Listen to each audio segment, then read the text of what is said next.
Hello అండి, అందరికీ నమస్కారం. వెల్కమ్ టు చిన్నారి వంటిల్లు. ఈరోజు మేము బీరకాయ అలసందలు కర్రీ ప్రిపేర్ చేస్తున్నాము.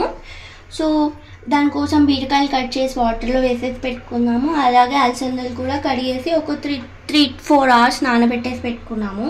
ఇప్పుడు ప్రాసెస్లోకి వెళ్దాము. స్టవ్ ఆన్ చేసేసుకొని ఆయిల్ వేసేసుకోవాలి. ఆయిల్ వేడయ్యాక ఆవాలు, జీలకర్ర, ఒక 2-3 వెల్లుల్లి వేసేసుకోవాలి. సో దాంట్లోకి ఒక ఎండుమిర్చి వేసేసుకొని చిన్నగా కట్ చేసి పెట్టుకున్న ఆనియన్ వేసుకోవాలి.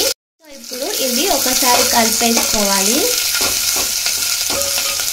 సో ఆనియన్ కొంచెం రోస్ట్ అయ్యాక కట్ చేసి పెట్టుకున్న బీరకాయ వేసేసుకోవాలి. బీరకాయ వేసాక పసుపు వేసేసుకోవాలి. దాంట్లోకి ఒక 2 పచ్చిమిర్చి వేసేసుకొని మంచిగా మిక్స్ చేసుకోవాలి. సో కర్రీ ఇలా మనం బీరకాయ వేసేసుకొని మిక్స్ చేసుకోవాలి. ఇది రైస్లోకి చాలా బాగుంటుంది విత్ అలసందలు. మీరు కూడా ఒకసారి ట్రై చేయండి. ఇప్పుడు ఏంటంటే ఈ బీరకాయ ముక్క మెత్తగా అయ్యేంత వరకు మనం క్యాప్ పెట్టేసుకుందాం. సో ఒక 2 మినిట్స్ అలా అంతే అండి. బీరకాయ మంచిగా ఉడికిపోయింది. ఇప్పుడు దీంట్లోకి మనం టేస్ట్కి సరిపడా సాల్ట్ వేసుకుందాం.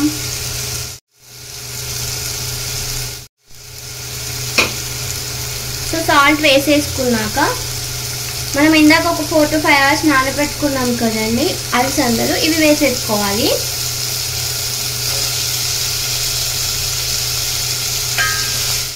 అలసందలు వేసుకున్నాక లైట్గా కారం వేసుకుంటున్నాను. వేసేసుకొని ఇది మంచిగా మిక్స్ చేసుకొని అలసందలు కూడా మెత్తగా అయ్యేంత వరకు ఉంచేసుకోవాలి. సో ఇలా మంచిగా మిక్స్ చేసేసుకొని 2 మినిట్స్కి ఒకసారి కలుపుతూ ఉండాలన్నమాట. ఈ అలసందలు కూడా మెత్తగా అయ్యేంత వరకు ఆల్మోస్ట్ అయ్యాయి. ఇంకొక 1 మినిట్ ఉంచేసుకుందాము. సో ఒక 1 మినిట్ అలా క్యాప్ పెట్టేసుకొని తీసేసుకోవాలి. అవి మంచిగా మిక్స్ అయిపోవాలి, ప్లస్ మెత్తగా కుక్ అవ్వాలన్నమాట. సో ఇంతే అండి, అది మొత్తం మంచిగా కుక్ అవ్వాలన్నమాట. సో ఇలా ఒకసారి మిక్స్ చేసేసుకొని కొత్తిమీర వేసేసుకొని మళ్ళీ మొత్తం మంచిగా మిక్స్ చేసేసుకుంటే సరిపోతుంది. సో ఇంతే అండి. మీరు కావాలంటే ఇంకొంచెం కారం యాడ్ చేసుకోవచ్చు. నేను ఆల్రెడీ కొన్ని మిర్చి వేసాను కాబట్టి కొంచెమే కారం వేసాను.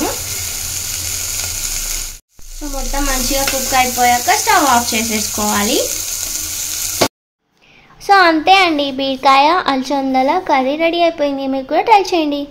మీకు కనుక ఈ వీడియో నచ్చితే లైక్ చేయండి, షేర్ చేయండి, కామెంట్ చేయండి. అలాగే మా ఛానల్ని సబ్స్క్రైబ్ కూడా చేసుకోండి. థ్యాంక్ యూ అండి. థ్యాంక్ యూ ఫర్ వాచింగ్ చిన్నారి వంటిల్లు. బాయ్.